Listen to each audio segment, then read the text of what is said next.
আবু সাঈদের প্রসারিত দুই হাত যেন এক অলঙ্ঘনীয় পর্বত।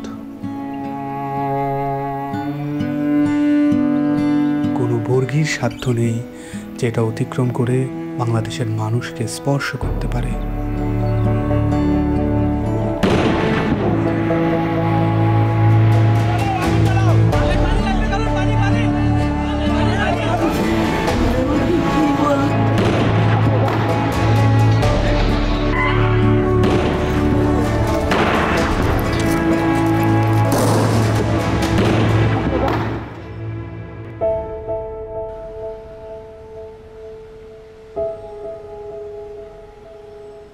জুলাইয়ের পর থেকে বাবা প্রতিদিনই রাস্তার আশেপাশে হাঁটাহাঁটি করেন। কখনো আবার নির্বাক দাঁড়িয়ে থাকেন। উনি সামনের দিকে তাকিয়ে থাকেন, কিন্তু আসলে কোনো দিকেই তাকান না।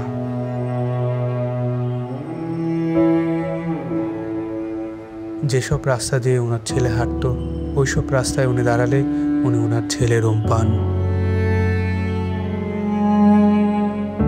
আমার ছেলে মৃত্যু অবস্থায় যখন দাফন দিতে নিয়ে যাবে, এর আগে যখন দেখছি যে হাসতেছে, সে হাসতেছে, হাসি মুখ অবস্থা। ইভেন্টের কাজ করতো, শুধু বাপের কিভাবে একটু সাহায্য করে। কোনো আজে বাজে আড্ডাতে ছিল না। ওই সারাদিন শুধু কলেজ থেকে আসা ও একটুখানি বিকেলবেলা একটু বন্ধু বান্ধব নিয়ে ক্রিকেট খেলতো, ক্রিকেটের পাগল।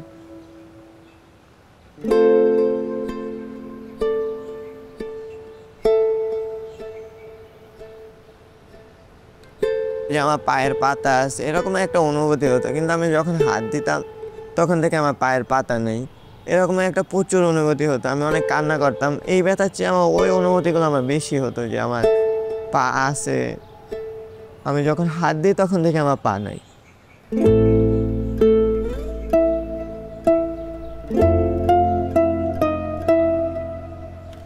এই হসপিটালে আমি অল্প কিছুদিন হলো আসলাম। পা দিয়ে নতুনভাবে হাঁটা শিখতে আসছি, মানে ছোটকালে যেভাবে হাঁটা শিখেছে মা, ওই রকমের এখানেও হাঁটা শিখাচ্ছে আর কি।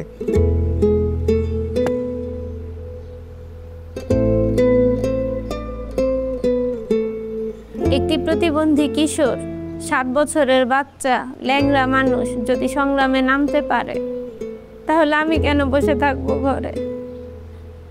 একদিন তো মরতেই হবে, তাই মৃত্যুর ভয় করে স্বার্থপরের মতো ঘরে বসে না থেকে গুলি খেয়ে বীরের মতো মৃত্যু অধিক শ্রেষ্ঠ।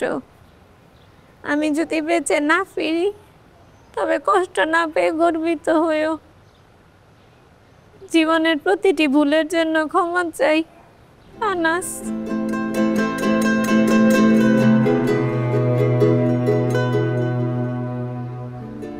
আমার সন্তানের বুকে গুলি লাগছে, আর তৃতীয়টা হয়েছে আমার কলিজায়। আল্লাহ পাক যতদিন আমাকে হায়াত দিছে, আমি এই হাহাকার নিয়ে বেঁচে থাকবো।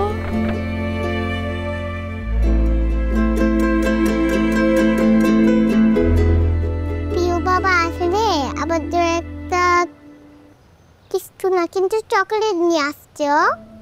প্রিয় বাবা নাই বাড়িতে, তখন বাইরে গেছে আর পুলিশ এসে ওকে ঘুড়ি মেরে দিয়েছে। আই মিস ইউ প্রিয় বাবা।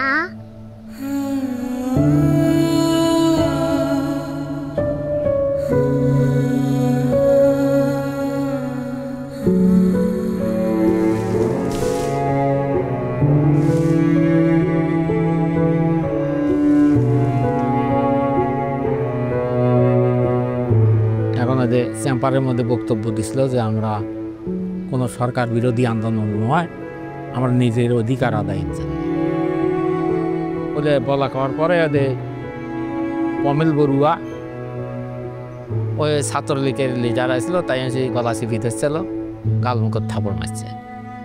এখন ওই জন্যই ওর জেদ ধরে শহীদ হলো কি এখন ওটার ব্যাখ্যাটা আর আমি জানি না।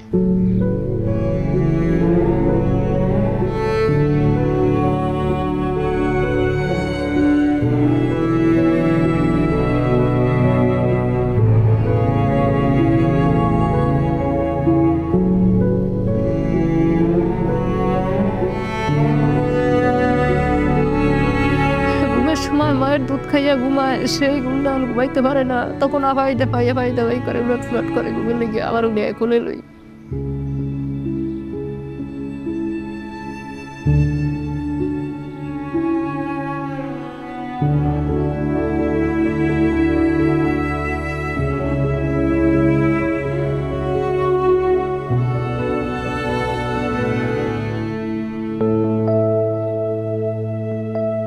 এখানে এসে যখন দেখি যে এখানে সবসময় ভাইয়া পড়াশোনা করতো, এই বিছানাতে থাকতো, এখন যখন দেখি ও নাই তখন একটা শূন্যতা কাজ করে মনের মধ্যে।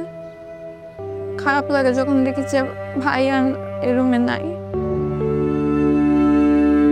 এই ছবিটা 18 জুলাই আমার আন্টি নাজিয়া খান ফেসবুকে পোস্ট করেছিল।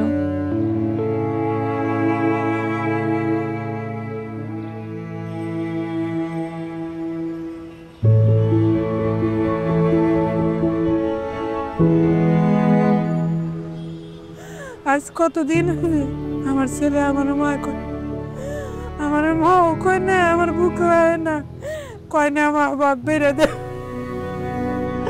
আমার সন্তানটা যারা যেভাবে মারছে আল্লাহ তাদের বিচার করুক। আমি সরকারের কাছে বিচার চাই, জনগণের কাছে বিচার চাই। আমার সন্তানটা মারছে, হাজার হাজার মায়ের বুক খালি করছে, যে কালি করছে তারও বিচার করুক আল্লাহ।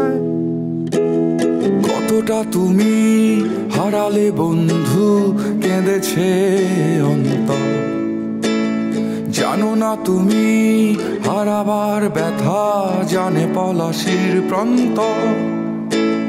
হারিয়ে গেছে যেখানে মায়ের সোনার নোলকখানি, দোলা ভরা ক্ষেতের ফসল, সাজানো ফুলদানি।